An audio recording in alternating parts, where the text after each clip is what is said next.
Alors bonjour et bienvenue dans ce tutoriel dans lequel nous allons apprendre à nous servir d'un logiciel de mind mapping qui est gratuit, qui s'appelle Xmind. Alors Xmind est gratuit, c'est-à-dire qu'il y a une version, c'est même pas une version d'essai au final, en fait c'est une version que vous pouvez utiliser aussi longtemps que vous voulez, qui est gratuite. Simplement il y a un certain nombre de fonctionnalités plus avancées auxquelles vous avez accès seulement dans une version payante, mais très honnêtement, alors aujourd'hui j'utilise la version payante, mais pendant plusieurs années je me suis servi de la version gratuite sans problème.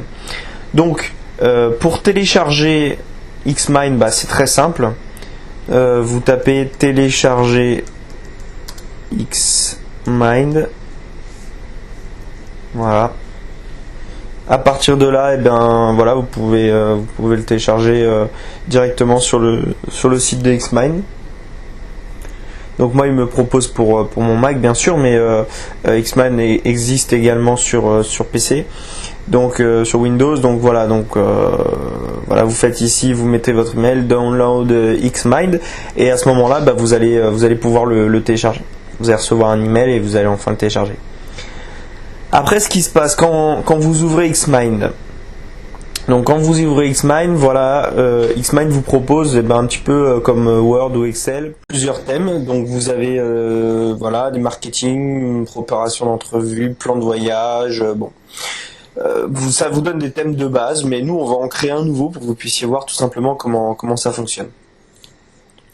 Alors, si vous avez suivi ma formation sur le mind mapping, vous savez un petit peu comment fonctionne le mind mapping.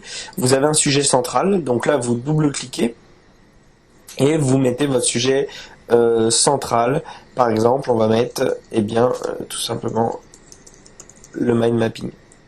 Voilà, vous recliquez. Ensuite, on va voir comment créer une nouvelle branche. Alors, pour créer une nouvelle branche, vous avez ici insérer un sous-sujet. Cliquez dessus et là vous pouvez insérer un premier sous-sujet. Donc on va mettre par exemple un premier sous-sujet, à quoi ça sert. Voilà, et là vous pouvez tout simplement appuyer sur entrée une fois et là vous avez créé votre premier sous-sujet.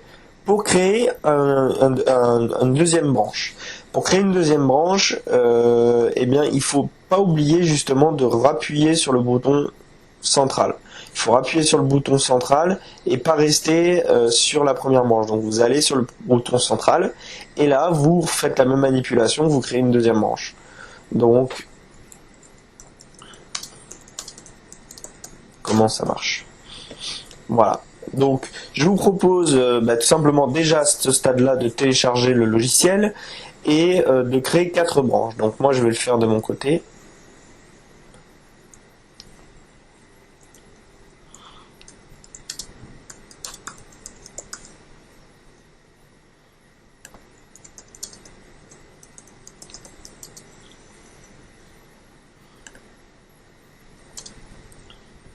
Voilà. Donc voilà, j'ai mes 4 branches, donc à quoi ça sert, comment ça marche, pourquoi ça marche les logiciels, donc c'est un exemple. Ensuite, on peut se demander donc comment on fait maintenant pour créer des sous-sujets. Donc quand vous êtes dans à quoi ça sert, vous sélectionnez donc à quoi ça sert par exemple, et là vous refaites encore une fois la même manipulation. Et là il va créer un sujet sous à quoi ça sert, pardon. Donc c'est un sous-sujet, donc le sujet il est là et le sous-sujet il est là. Donc à quoi ça sert, là vous cliquez 2 fois et vous écrivez votre texte. Donc à quoi ça sert,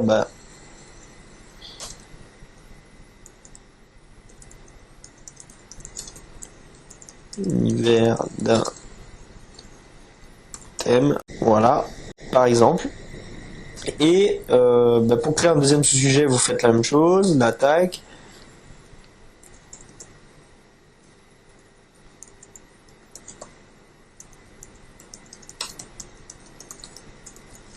Voilà.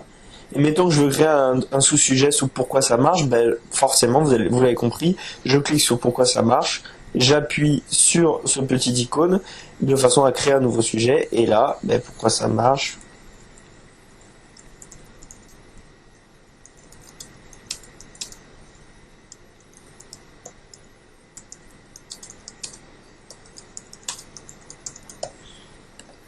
Voilà. Donc ça c'est pour créer des sous-branches. Ensuite, on va voir un petit peu au niveau des raccourcis, parce que là c'est vrai que c'est la façon, je dirais, traditionnelle, voilà, de créer des branches, des sous-branches. Mais vous avez un petit raccourci. Donc ici, quand vous voulez créer une autre branche qui va aller sous à quoi ça sert. Donc soit vous faites à quoi ça sert et vous créez une autre branche, ça on vient de le voir. Mais vous avez aussi une autre possibilité, c'est-à-dire que vous allez sur synthétiser l'information, comme ceci, et vous cliquez ensuite sur cette icône-là, qui va insérer un sujet en dessous. Donc ici, ça vous met un autre sujet, donc là, voilà. Et à partir de là, vous pouvez créer des sous-sujets. Un autre raccourci, c'est tout simplement d'appuyer 2 fois sur la touche entrée. Donc d'appuyer, voilà, ou même une fois en fait. Une fois suffit. Et d'appuyer une fois sur la touche entrée, et ça vous crée donc un autre sous-sujet. Alors ensuite, pour déplacer donc les icônes, vous pouvez prendre voilà, vos icônes et les déplacer où vous voulez. Donc par exemple ici. Synthétiser l'information, je peux le mettre là. Voilà, donc vous pouvez créer, réorganiser en fait votre mind map comme vous le souhaitez. Donc ça, c'est pour déplacer un sujet. Vous pouvez maintenant créer donc ce qu'on appelle des accolades. Donc par exemple, vous voulez regrouper ces deux choses-là, vous créez une accolade et puis vous marquez ce que vous voulez dire. D'accord? Autre possibilité, c'est tout simplement, vous pouvez accrocher des petits post-it. Donc par exemple, c'est très pratique, moi je trouve, quand vous avez des deadlines, donc par exemple mieux mémoriser, hop, vous pouvez mettre un petit post-it et mettre, mettre une deadline, par exemple, à faire avant le 10/04/2015. Voilà, par exemple. Et là, ça vous met un petit post-it. Vous avez des petits post-it là qui ne s'affichent pas, qui sont cachés, par exemple, avec cette option-là. Là, vous écrivez votre texte. Et voilà, vous pouvez en avoir accès ici. Donc vraiment, le Xmind nous propose tout un tas de fonctionnalités. Donc je vous propose après d'explorer par vous-même. Là on voit les fonctionnalités de base. Donc vous pouvez également, vous voyez, joindre des fichiers externes. Donc par exemple, je ne sais pas si vous voulez présenter ou rechercher un document en particulier par rapport à une thématique, vous cliquez sur votre sous-branche et ensuite vous allez cliquer sur le petit trombone, donc un icône bien connu pour ce qui concerne le fait de joindre des documents. Et puis là vous pouvez joindre, donc, par exemple je veux joindre voilà ce Word là. Et le Word sera joint dessus. Donc quand je vais cliquer sur cette option là, voilà, mon Word s'ouvre. Donc vous voyez que ça s'ouvre comme ceci. Bon, voilà, c'est un petit peu, c'est vraiment des outils, des fonctionnalités qui sont très pratiques et qui sont, je vous dis, à portée de main avec ce logiciel Xmind. Autre point très important, comme vous le savez, dans le mind mapping, c'est de ne pas rester trop cerveau gauche entre guillemets, c'est-à-dire pas faire en fait que de l'écriture, que des choses terre à terre, mettre un petit peu de couleur, un petit peu d'image. Donc là ici vous avez différentes options dans cette barre d'icônes là, dans cette barre de tâches, notamment celle-ci. Donc qui vous permet de mettre ce qu'on appelle donc des marqueurs. Donc là vous pouvez mettre des marqueurs par exemple de priorité, donc 1, 2, 3, 4, 5, etc. Donc on va mettre 1, donc ça vous permet de mettre, je vous dis par exemple si en fonction de ce que vous voulez planifier, si vous voulez mettre un ordre bien précis dans ce que vous faites, voilà, vous pouvez utiliser cela. Vous pouvez mettre des smileys, des progressions de tâches, vous pouvez mettre voilà, des étoiles, des drapeaux, des flèches, des symboles, etc. Dans la version payante, donc il me semble que c'est pas disponible dans la version gratuite, vous avez aussi des clip art. Donc vous avez pas mal de petites images comme ça qui sont sympas, mais vous pouvez aussi télécharger vous-même vos propres images. Donc vous cliquez sur cette petite icône là, vous faites depuis le fichier, donc classique, et puis vous allez chercher une image, voilà, hop. que vous pouvez réduire, etc. Et là, vous pouvez vraiment mettre vos propres images. Pour supprimer, rien de plus simple, vous cliquez, supprimer. Voilà, donc vous voyez, vraiment, c'est pas très compliqué. Alors bien sûr, c'est clic droit, supprimer. C'est pas très compliqué, il faut simplement s'y mettre et appliquer. Vous avez donc la possibilité également, quand vous allez dans cette petite icône, eh bien la possibilité de mettre des légendes, etc., de changer la couleur du fond. Bon, là par exemple, je le mets en rose, c'est pas forcément terrible, mais voilà. Vous pouvez, quand vous cliquez, alors vous voyez bien sûr là j'ai cliqué là-dessus, donc sur le thème central, je peux changer la police du texte. Je peux changer la taille en fait. Je peux changer si je le veux en gras ou en minuscule ou pas en gras, en italique, si je veux que ça soit rayé, pas rayé, enfin vraiment les fonctionnalités basiques. Voilà, centré à gauche, à droite. Je peux gérer également la forme. Donc si je veux que ça soit en forme de bulle, mettons. Le type de ligne, vous voyez, pour les sous branches. Si je veux que ça soit plus fin, moins fin, plus gras, etc.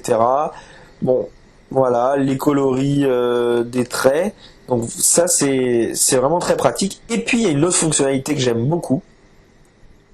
C'est celle-ci. Donc là vous pouvez dire voilà, moi ma carte elle est dans le sens des aiguilles d'une montre. Mais vous pouvez changer et choisir que ça devienne, par exemple, que ça s'affiche sous forme d'organigramme. Et là, automatiquement, vous voyez, Xmind vous met sous forme d'organigramme votre mind mapping.